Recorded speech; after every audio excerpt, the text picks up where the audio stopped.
ಈ ಸರ್ಕಾರ ಅಭಿವೃದ್ಧಿ ಮಾಡಕ್ಕಾಗದೇನೆ ದಿವಾಳಿಯಾಗಿ ದೇಶದ ಜನರ ಮುಂದೆ ಅಪರಾಧಿಯಾಗಿ ನಿಲ್ಲುವಂತಹ ಒಂದು ದುಸ್ಥಿತಿ ಬಂದಿರೋದು ನೀವೆಲ್ಲ ಗಮನಿಸಿದ್ದೀರಾ.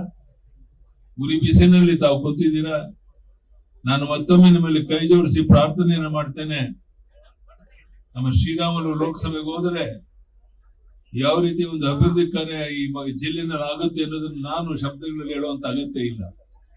ದಯಮಾಡಿ ಶ್ರೀರಾಮುಲು ಅವ್ರನ್ನ ಯಡಿಯೂರಪ್ಪನವರೇ 2 ಲಕ್ಷಕ್ಕೂ ಹೆಚ್ಚಿನ ಅಂತರದಲ್ಲಿ ಗೆಲ್ಲಿಸ್ಕೊಡ್ತೇವೆ. ನಾವೆಲ್ಲ ಕೈ ಎತ್ತಿ ನೋಡೋಣ ಒಂದ್ಸರಿ. ಇವತ್ತು ರಾಜ್ಯಾದ್ಯಂತ ಎಸ್ಟಿ ಕಾಲುಗಳಲ್ಲಿ ಸಿಮೆಂಟ್ ರಸ್ತೆಯನ್ನ ಮಾಡಿದೆ. ನಾನು ಅಯೋಧ್ಯೆಯಲ್ಲಿ ವಾಲ್ಮೀಕಿ ವಿಮಾನ ನಿಲ್ದಾಣ ಕೇಂದ್ರ ಸರ್ಕಾರ ಮಾಡಿದೆ. ಮೀಸಲಾತಿಯನ್ನ 3ರಿಂದ 7% ಹೆಚ್ಚು ಮಾಡಿದೆ ನಮ್ಮ ಸರ್ಕಾರ.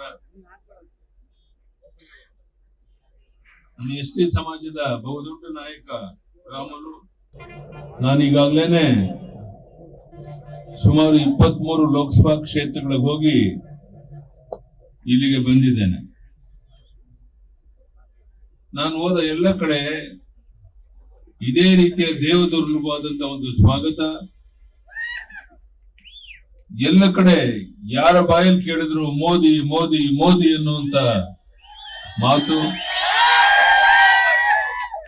ಇದೆಲ್ಲವೂ ಸಹ ನಾಳೆ ಬರುವಂತಹ ಲೋಕಸಭಾ ಚುನಾವಣೆಯಲ್ಲಿ 28ಕ್ಕೆ 28 ಲೋಕಸಭಾ ಕ್ಷೇತ್ರ ಗೆಲ್ತೇವೆ. ಶ್ರೀರಾಮುಲು ಅವರು ಬಹಳ ದೊಡ್ಡ ಅಂತರದಲ್ಲಿ ಸುಮಾರು 1.5-2 ಲಕ್ಷ ಅಂತರದಲ್ಲಿ ಇಲ್ಲಿಂದ ಗೆಲ್ತಾರೆ ಅನ್ನೋ ವಿಶ್ವಾಸ ನನಗೂ ಇದೆ, ನಿಮಗೂ ಇದೆ.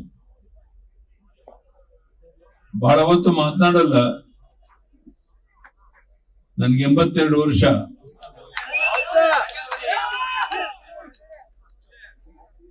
ದೇವ್ರ ಕೈಕಾಲು ಕಟ್ಟಿ ಇದ್ರೆ ಇನ್ನೊಂದು ಲೋಕಸಭಾ ಚುನಾವಣೆ ಮಾಡಿ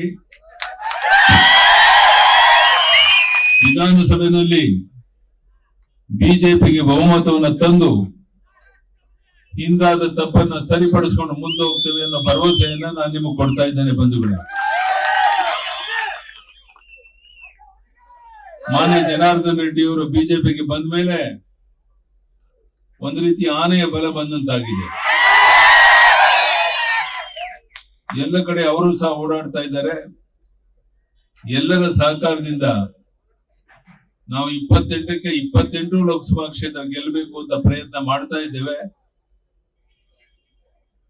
ಅದೇ ರೀತಿ ಬಳ್ಳಾರಿ ಜಿಲ್ಲೆಯಿಂದ ಬಹಳ ಜನಪ್ರಿಯ ವ್ಯಕ್ತಿ, ಹೋರಾಟ ಮಾಡಿದಂತ ವ್ಯಕ್ತಿ, ಶ್ರೀಸಾಮಾನ್ಯನ ಜನರ ಬಗ್ಗೆ ಕಳಕಳಿ ಇರುವಂತಹ ವ್ಯಕ್ತಿ, ದೀನ ದಲಿತ ಬಡವರ ಬಗ್ಗೆ ಕಳಕಳಿ ಇರುವಂತಹ ವ್ಯಕ್ತಿ ಶ್ರೀರಾಮುಲು ಅವರು ನಿಮ್ಮ ಆಶೀರ್ವಾದದಿಂದ 2 ಲಕ್ಷಕ್ಕೂ ಹೆಚ್ಚಿನ ಅಂತರದಲ್ಲಿ ಆಯ್ಕೆ ಮಾಡಿ ಕಳಿಸ್ಕೊಡ್ಬೇಕು ನಿಮ್ಮಲ್ಲಿ ಪ್ರಾರ್ಥನೆ ಮಾಡಕ್ಕೆ ಇಲ್ಲಿಗೆ ಬಂದಿದ್ದೇನೆ. ನಾನು ನಿಮ್ಮ ಇಷ್ಟ ವಿನಂತಿ ಮಾಡುವಂತಹದ್ದು ಬಂಧುಗಳೇ, ಇವತ್ತಿಂದ ಚುನಾವಣೆ ಮುಗಿಯುವವರೆಗೆ ಯಾವ ನರೇಂದ್ರ ಮೋದಿಜಿಯವರು ವರ್ಷದ 365 ದಿವಸ ಕಳೆದ 10 ವರ್ಷದಲ್ಲಿ 1 ದಿನ ವಿಶ್ರಾಂತಿ ತಗೊಳ್ದೇನೆ ಅವರು ತಾಯಿಯವರು ತೀರ್ಕೊಂಡಾಗ ಶವ ಸಂಸ್ಕಾರ ಮಾಡಿ ವಾಪಸ್ ಬಂದು ಮತ್ತೆ ದೇಶದಲ್ಲಿ ಪ್ರವಾಸ ಮಾಡುವಂತ ಅಂತ ಮಹಾನ್ ವ್ಯಕ್ತಿ ನರೇಂದ್ರ ಮೋದಿಜಿಯವರು ಇವತ್ತು ನಮ್ಮ ಜೊತೆಗಿದ್ದಾರೆ. ಬಿಜೆಪಿ ಜೆಡಿಎಸ್ ಹೊಂದಾಣಿಕೆ ಮಾಡಿರೋದು ನಿಮ್ಗೆಲ್ಲ ಗೊತ್ತಿರುವಂತ ಸಂಗತಿ. ಮೊನ್ನೆ ತಾನೇ ಮೈಸೂರಿನಲ್ಲಿ ಮಾನ್ಯ ದೇವೇಗೌಡರು ನಮ್ಮ ಪ್ರಧಾನಿ ಜೊತೆಗೆ ಒಟ್ಟಾಗಿ ಇದ್ದದ್ದು. ಪ್ರಧಾನಿ ನರೇಂದ್ರ ಮೋದಿಜಿಯವರು ದೇವೇಗೌಡರು ಯಾವ ರೀತಿ ಪರಸ್ಪರ ಒಳ್ಳೆಯ ಸಂಬಂಧ ಇದೆ ಅಂತ ನಿಮ್ಗೆಲ್ಲ ಗೊತ್ತಿರುವಂತ ಸಂಗತಿ. ಹೀಗಾಗಿ ಬಿಜೆಪಿ ಜೆಡಿಎಸ್ ಹೊಂದಾಣಿಕೆಯನ್ನು ಮಾಡ್ಕೊಂಡಿರುವಂತದ್ದು ಕೇವಲ ಇದು ತಾತ್ಕಾಲಿಕವಲ್ಲ. ಬರುವಂತ ದಿವಸಗಳಲ್ಲಿ ಹಾಲು ಜೇನಿನಂತೆ ನಾವು ಒಟ್ಟಾಗಿರ್ತೇವೆ, ಒಂದಾಗಿರ್ತೇವೆ. ಪಕ್ಷವನ್ನು ಬಲಪಡಿಸಿ ಮತ್ತೊಮ್ಮೆ ನರೇಂದ್ರ ಮೋದಿ ಅವರು ಈ ದೇಶದ ಪ್ರಧಾನಿ ಆಗಬೇಕು. ಇದು ನನ್ನ ಮಾತಲ್ಲ. ವಿಶ್ವದ ಯಾವುದೇ ಹಿರಿಯ ವ್ಯಕ್ತಿಗಳನ್ನ ಕೇಳಿ, ಎಲ್ಲರೂ ಹೇಳೋದು ಒಂದೇ ಮಾತು, ಮೋದಿ ಮೋದಿ ಮೋದಿ. ಈ ರೀತಿ ಇಡೀ ವಿಶ್ವವೇ ಮೆಚ್ಚಿರುವಂತ ಪ್ರಧಾನಿ ನರೇಂದ್ರ ಮೋದಿಜಿಯವರ ಒಂದು ನಾಯಕತ್ವ ನಮ್ಮ ದೇಶಕ್ಕೆ ಸಿಕ್ಕಿರುವಂತದ್ದು ನಮ್ಮ ಸೌಭಾಗ್ಯ ಅಂತ ನಾನು ಭಾವಿಸಿದ್ದೇನೆ ಬಂಧುಗಳೇ.